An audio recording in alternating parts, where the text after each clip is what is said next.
Hi everyone, it's Laura from Thrive Sustainability. So a few months ago, after we had just moved to this property, this area where I'm standing now was a pretty bare and barren space. We decided this was where we wanted to create our kitchen garden, and we decided to install raised beds for easy maintenance and because there was couch grass here. And I didn't really want to waste a lot of my time trying to dig couch grass out of the garden beds. However, when installing raised beds can get quite costly.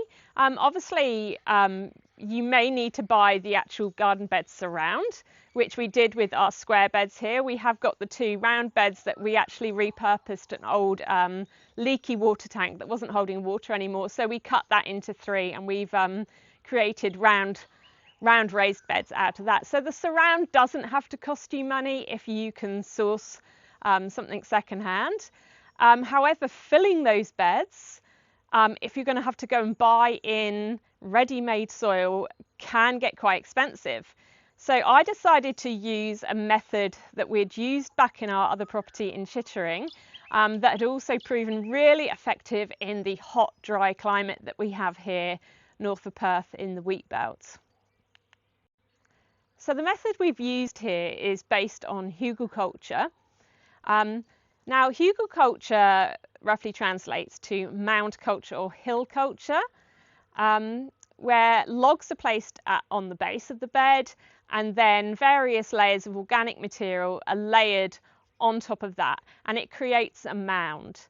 Now, the idea of the mound is so it increases the surface area where you can plant, but it also makes the most of the sun throughout the day and increases the surface area, which in Northern Europe and more temperate, cooler climates, that could be a really good thing. However, here in WA, we have a very hot, arid climate, and I feel like creating a big mound with a large surface area is just going to increase your evaporation, and it's not so suited to our climate. So we've taken that Hügelkultur method and kind of flattened it out, if you like.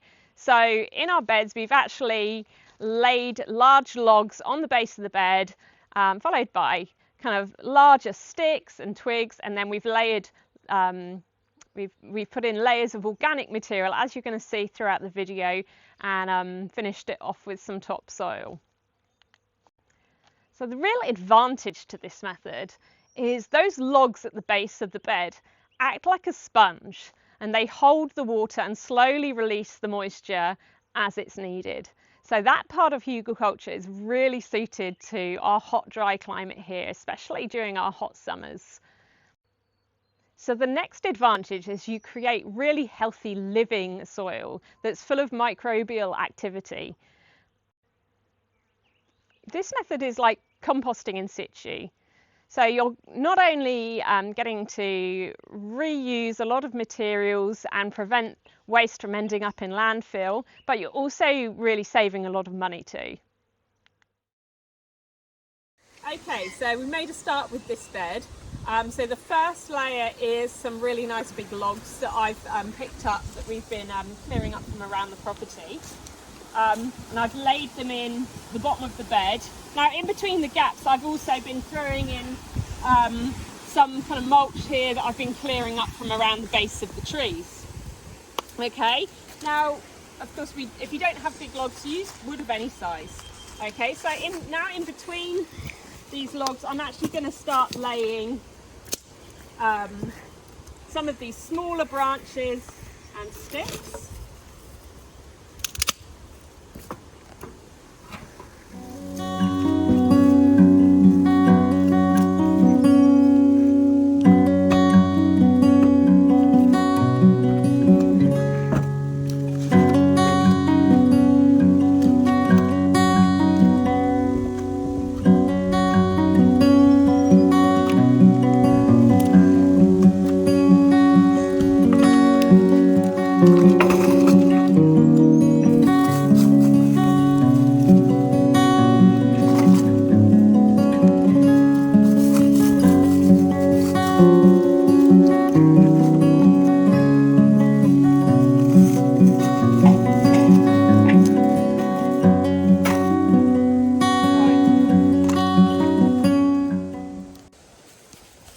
So we've got our first layer in, first layer of wood and the smaller branches and sticks and mulch to kind of start filling in the gaps. There will be like air gaps, but over time this is all going to drop down and sink in, so don't worry about that too much. So when you're making these like lasagna Hügelkultur beds, whatever we want to call them, it's a little bit like composting in situ.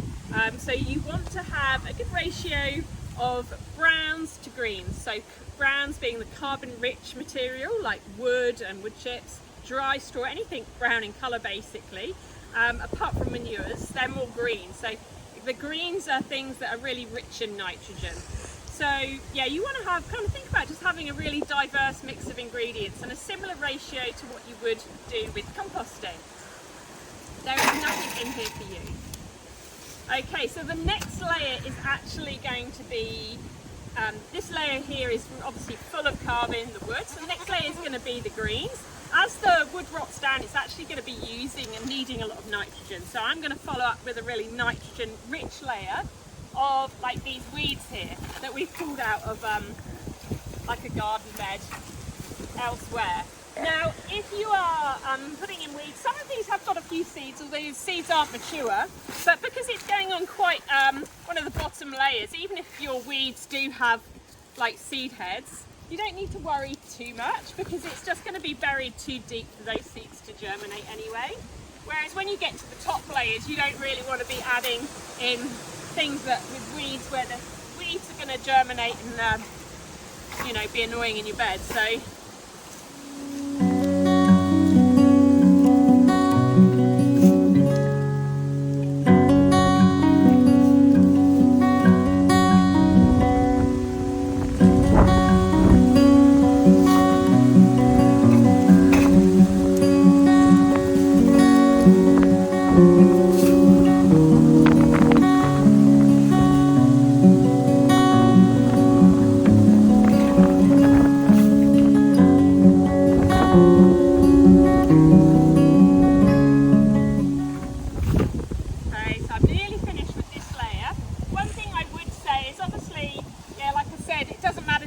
if there's the odd seed in here because it's going to be fairly deep once this bed is all compacted down, but I will not be putting anything, I wouldn't be putting anything in it like, you know, couch grass or kaiku grass cuttings, or you know, if you've been pulling kaiku out of bed, definitely do not put that in your bed because those perennial weeds and those perennial grasses, their runners and their roots are just going to take off even if they're like a foot down into the soil. So yeah, just stick to kind of maybe weeds that, you know, annual weeds.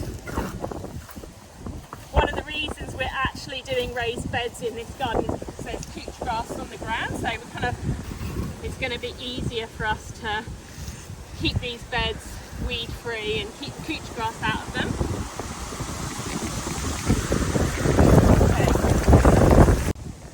Okay, so we've got our greens layer here. With these beds, it's really about trying to utilise any waste material that you've got at hand. So we cleaned out our bunny shed yesterday. So we've got 6 rabbits, so they create quite a lot of great manure and waste products that we can utilise in the garden.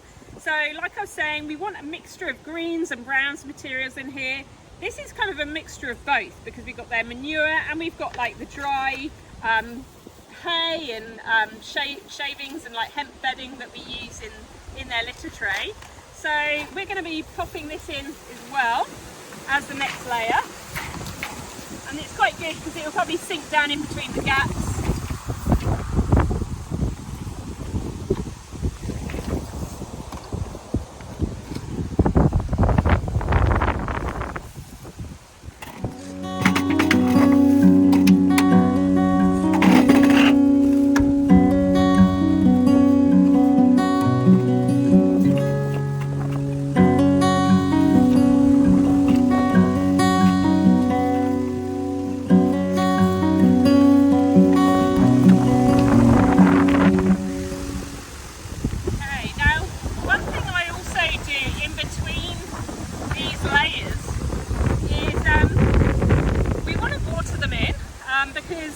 without moisture, all those good microbes and everything that you want going on in your soil aren't going to be able to get going and get multiplying.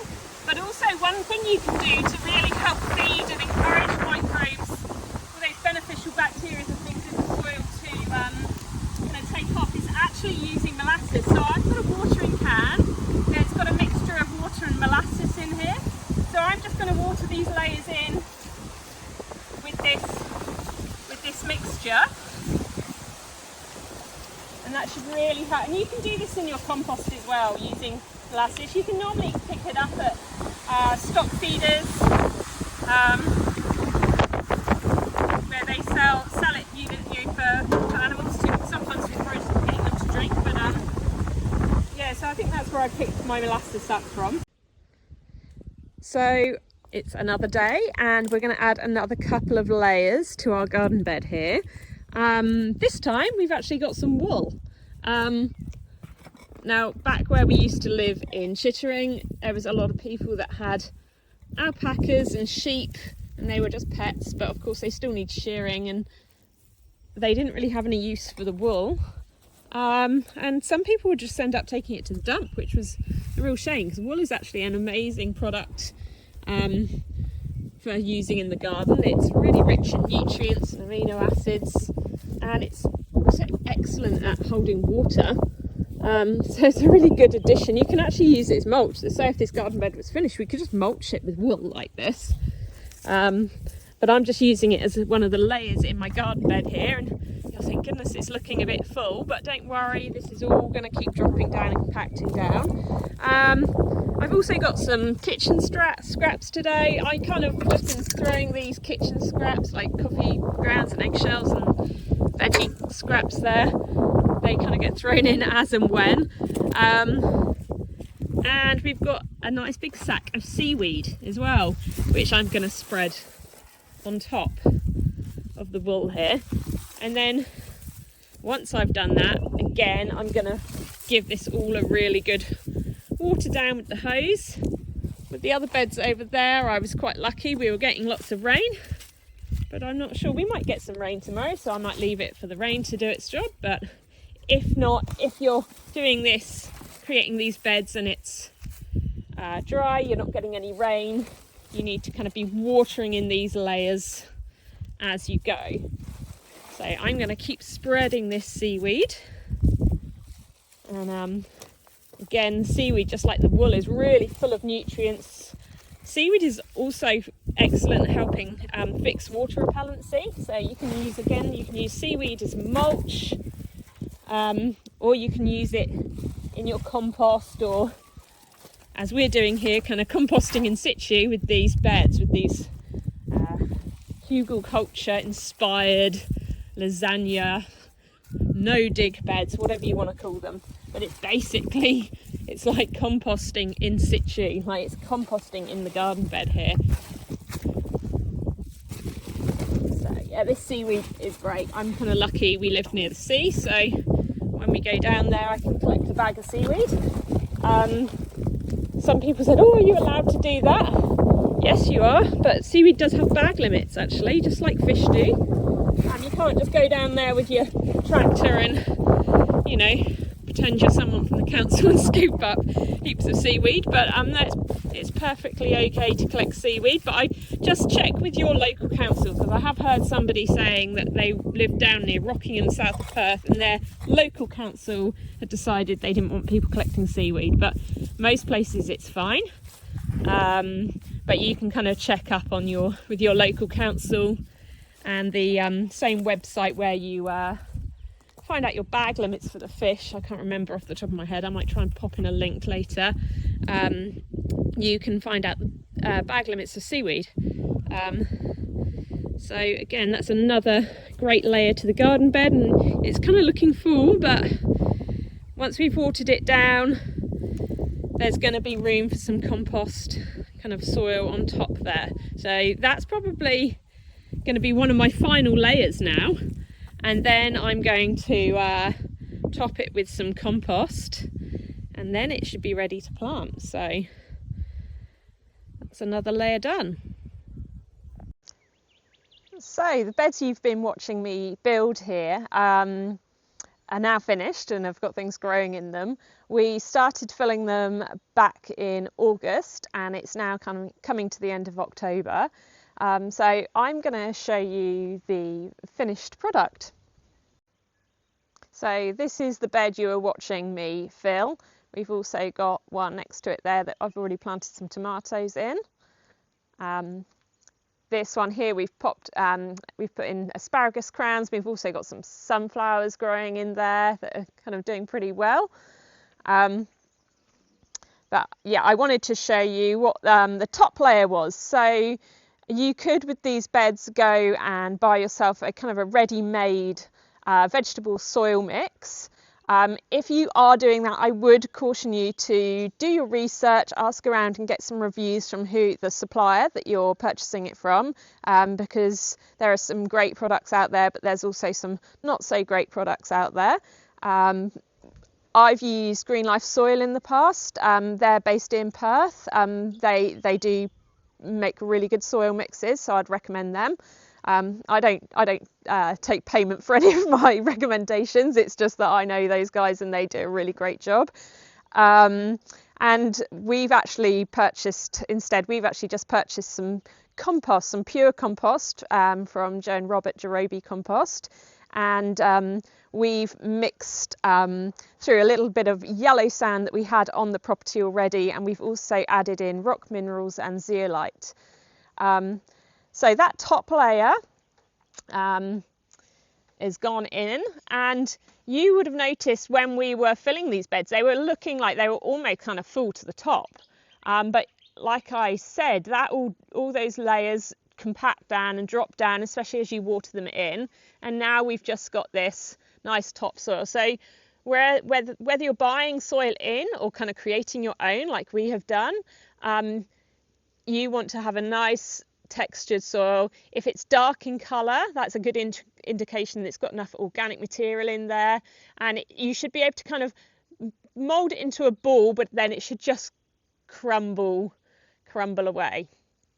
Okay, but I'm going to dig down, and you can see I'm kind of digging fairly deep, and you can kind of see that these layers have already started to compost down. So you can also use just pure compost and just plant straight into pure compost. We've added a bit of sand just to kind of help with drainage and also to make our compost go a bit further, but you can plant straight into compost as long as the compost is fully matured and has completed that composting process. So yeah, that's our finished beds. So I'll just pan around and you can see the other beds that we started are all doing really well as well. So I hope you've enjoyed this video and you found it really useful. I'd love to know in the comments if you are planning on using this method, or maybe if you've already used this method. I would love to know your experiences, and I'm sure the community watching this would too, would like to hear about anyone else's experience with this method. And again, just a reminder, if you've got your garden beds all up and running and you're based in Australia and you want to start sowing some seeds, you can purchase seeds from us at Thrive Sustainability from www.thrivesustainability.com.au. We grow a lot of the seeds ourselves, and we also have a community of seed savers here in Western Australia saving seeds for us. So it would be great if you could support our business as well. If you've got any questions at all, just pop them in the comments. And if you would like to see more content from myself and the gardens here, and you'd like to learn more about growing food organically and seed saving, please like and subscribe to our channel here at Thrive Sustainability. All right, thanks guys.